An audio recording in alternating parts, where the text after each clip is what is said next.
Sepanjang 9 bulan pertama 2025, perusahaan mencatat pendapatan sebesar 10,73 triliun rupiah dari sebelumnya 14 triliun rupiah.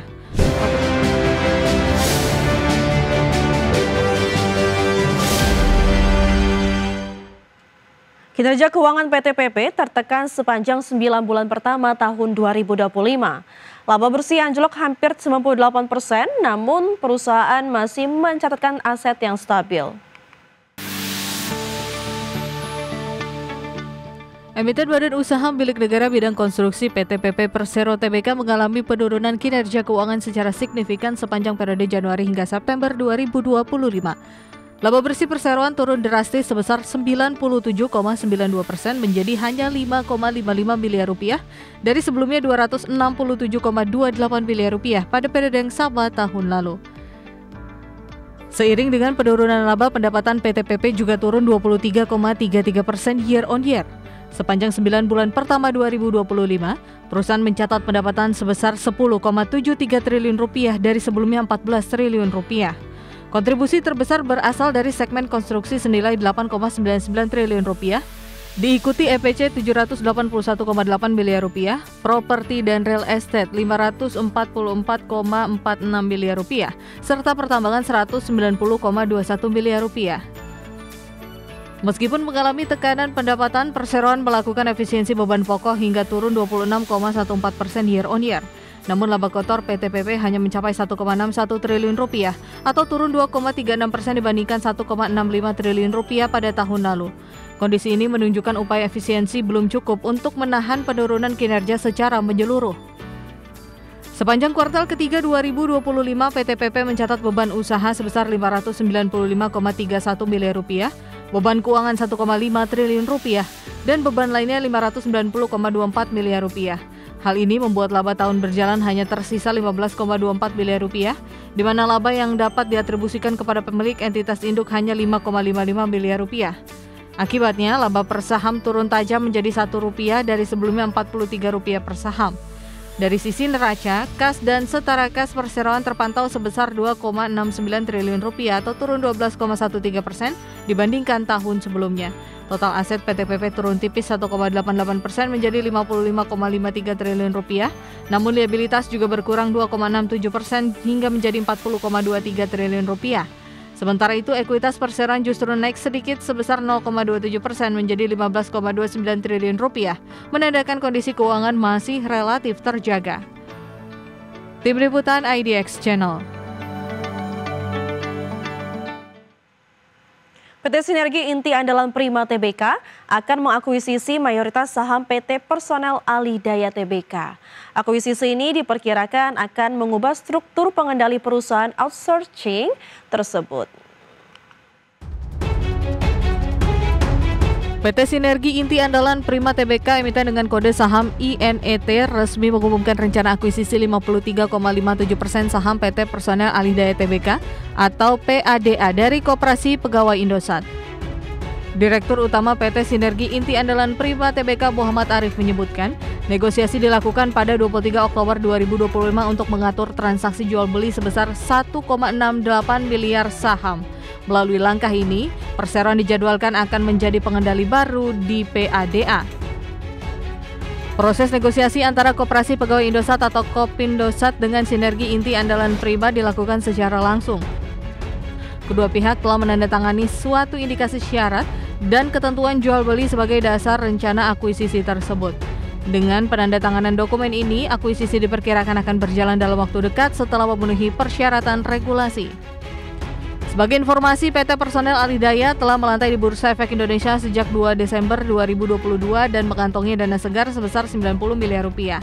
Sebesar 63,26% dari dana tersebut digunakan untuk modal kerja seperti pembayaran gaji dan tunjangan karyawan outsourcing.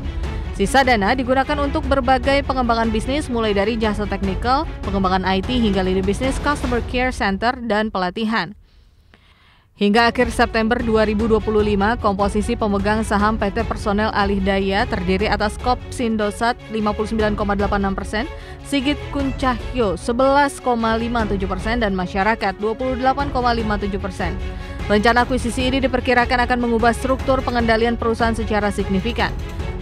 Saham PT Personel Alih Daya di Bursa Efek Indonesia tercatat melonjak 25,58% dalam sebulan terakhir dan ditutup pada harga Rp108 per saham pada Jumat 24 Oktober 2025.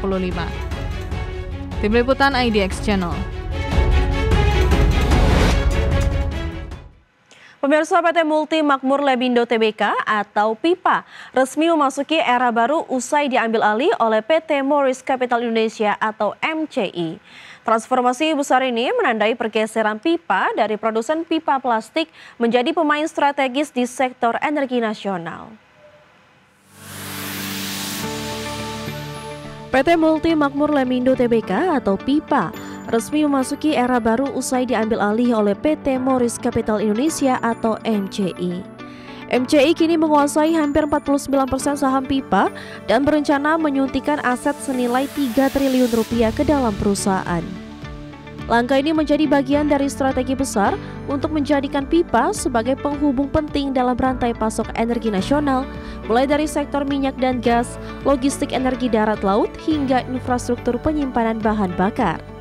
Pengamat pasar modal Indra Wijaya Rangkuti menyebut, transformasi ini bukan sekedar perubahan bisnis, melainkan redefinisi total terhadap arah dan DNA perusahaan. Indra Wijaya mengatakan, integrasi vertikal yang dilakukan MCI akan memperkuat posisi PIPA di industri energi jangka panjang. Ia menilai model bisnis baru yang mencakup perdagangan energi dan logistik sejalan dengan kebutuhan nasional di tengah transisi menuju kemandirian energi. Namun di sisi pasar, saham PIPA kini terkoreksi ke level 338 dari puncak Rp625 setelah sempat naik lebih dari 6.000% sepanjang tahun. Koreksi ini dianggap wajar sebagai dampak euforia pasca akuisisi dan aksi ambil untung investor. Selain itu, Indra Wijaya juga menilai harga penawaran tender wajib sebesar Rp21 per saham tidak mencerminkan nilai wajar perusahaan pasca transformasi. Menurutnya, valuasi sejati akan bergantung pada realisasi proyek dan efektivitas manajemen MCI dalam mengeksekusi rencana bisnis energinya ke depan.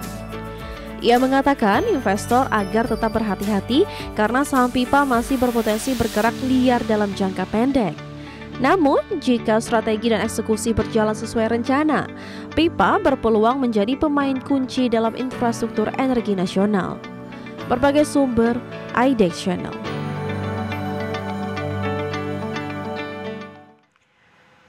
Pemirsa, kita beralih ke update IHSG pada penutupan sesi pertama hari ini pada tanggal 27 Oktober 2025, di mana IHSG hari ini ditutup melemah 2,94% ke level 8.028,33. Adapun tadi pagi IHSG dibuka di level 8.322